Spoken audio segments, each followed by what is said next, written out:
Have you ever run into the situation where you're trying to get the answer, but you don't even know how to ask the question? I know I have, and it's frustrating as hell. When it comes to emergency preparedness, and more specifically, putting together an emergency kit, where do you start? What questions need to be asked? If you want to get an emergency kit together, you need to answer certain questions in order to get started on getting that kit. And this video is all about asking yourself three questions. So let's just jump right into it.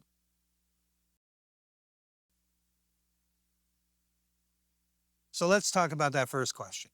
I'm going to start off with an easy one. Who is this emergency kit going to be for? In other words, how many people under your roof do you want to be prepared for? Now, while you're thinking about who this emergency kit is going to be for, if you have pets, you might want to consider them too. Let's move on to that second question. How long do you want to be prepared for? You may have read or you heard it from someone that the recommended amount of time to be prepared is anywhere from 3 days to 2 weeks or even beyond. The fact of the matter is, it's entirely up to you how long you want to be prepared. Those are just recommendations. So, circling back to the question of how long, there's going to be two factors that are going to make that decision for you. The first is going to be cost. How much money do you want to spend on this? If one person wants to be prepared for, say, 3 days, they're going to spend a certain amount of money for 3 days worth of supplies. That same person wanting to be prepared for 2 weeks or more, well, the cost will definitely go up. Now, the second factor is storage. Where are you going to put all this stuff? It's one thing to store 3 days worth of supplies. It's an entirely different thing to store 2 weeks or more worth of supplies, especially if you're putting together a kit that's for more than just one person.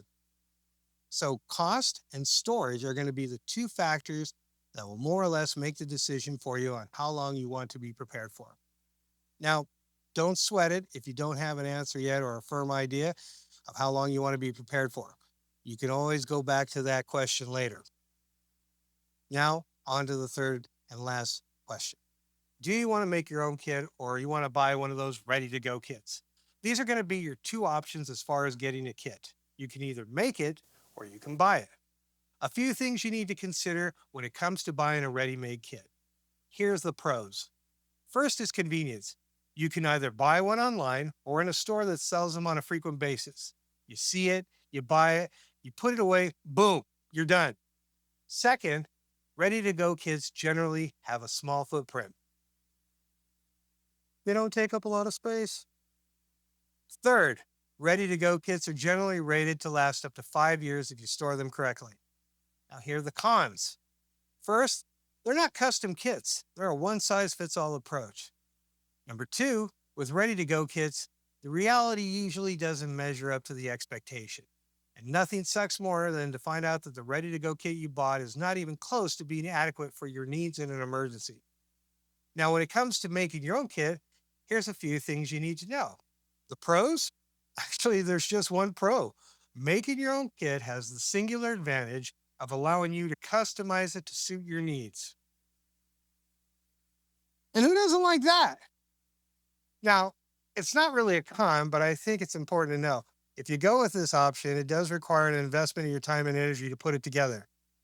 So that's it. Who's this kit going to be for? How long do you want to be prepared for? Do you want to make your own kit or buy a kit? Now, if you like this video and you found it helpful, please like and subscribe, and please definitely share. Stay tuned for upcoming videos on my YouTube channel regarding emergency preparedness. And please, by all means, if you have any questions, feel free to comment and I'll do my best to answer you. Thanks and have a great day.